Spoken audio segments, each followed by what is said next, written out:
Uma saudação a todos vocês, queridos irmãos. Hoje nós vamos fazer a reflexão do Evangelho de São João, capítulo 20, versículo de 1 a 11. Estes versículos nos ajudam a perceber a importância que tem a ressurreição no centro da nossa fé. É um domingo de Páscoa.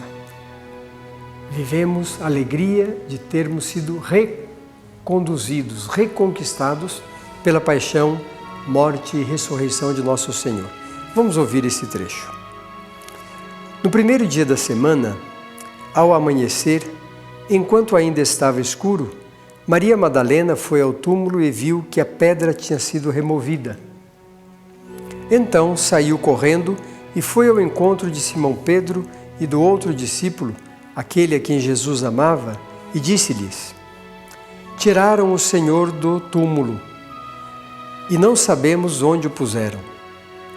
Pedro e o outro discípulo saíram e foram ao túmulo. Os dois corriam juntos, mas o outro discípulo corria mais depressa que Pedro e chegou primeiro ao túmulo. Inclinando-se, viu as faixas de linho no chão, mas não entrou. Simão Pedro, que vinha seguindo, chegou também e entrou no túmulo. Viu as faixas de linho deitadas e o pano que cobrira a cabeça de Jesus, não com as faixas, mas enrolado num lugar à parte. Então, o outro discípulo que tinha chegado primeiro ao túmulo entrou também, e viu e creu. De fato, eles ainda não haviam compreendido a Escritura, segundo a qual ele deveria ressuscitar dos mortos. Então os discípulos voltaram para casa. Queridos irmãos e irmãs, este trecho nos fala do túmulo vazio.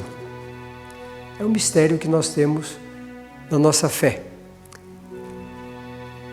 Aquela mulher que foi de manhã cedo, de madrugada, para ver o túmulo que deveria estar com a pedra, tampando o túmulo, deveriam fazer depois os preparativos para recompor tudo que havia sido feito no sepultamento de Jesus, fizeram às pressas, e essa mulher, Maria Madalena, encontra o túmulo vazio, ou melhor, encontra a pedra removida do túmulo, e ela logo tira suas conclusões. Alguém mexeu no túmulo e levou o corpo.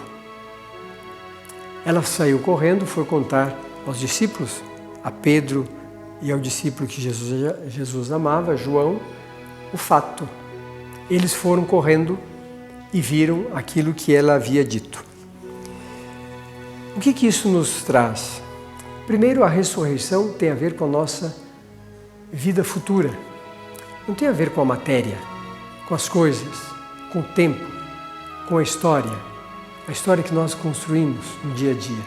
Tem a ver com o nosso futuro, com a nossa vida eterna. A promessa de Jesus Cristo é de que ressuscitaria, iria até o Pai, preparar um lugar para todos nós, voltaria e levaria com Ele a cada um de nós. Este texto nos inspira para pensarmos duas coisas importantes. A fé na ressurreição não é apenas pensar a ressurreição de Cristo, mas é pensar também a nossa ressurreição. Nós sabemos, o ensinamento da Igreja desde o princípio diz isso. Nós morremos com Cristo no batismo e ressuscitamos com Ele. Ou seja, depois do batismo, nós começamos a viver uma vida nova, homens e mulheres novos, para construir um mundo novo e para chegarmos até diante de Deus, o nosso Pai. A ressurreição, evidentemente, não acontece aqui, nessa história que nós vivemos, mas acontecerá no final dos tempos. Nós todos iremos ressuscitar. E dizem os evangelistas e os apóstolos no ensinamento que fizeram, todos ressuscitaremos, uns para a vida plena, a vida eterna, outros para o sofrimento. Aí se cumpre o julgamento que Deus fará em Jesus Cristo de toda a história e de toda a humanidade. Enquanto nós esperamos e não temos esta realidade presente entre nós, diante de nós, nós contemplamos essa esperança e vamos preparando este caminho para chegarmos até Deus e para participarmos da vida plena.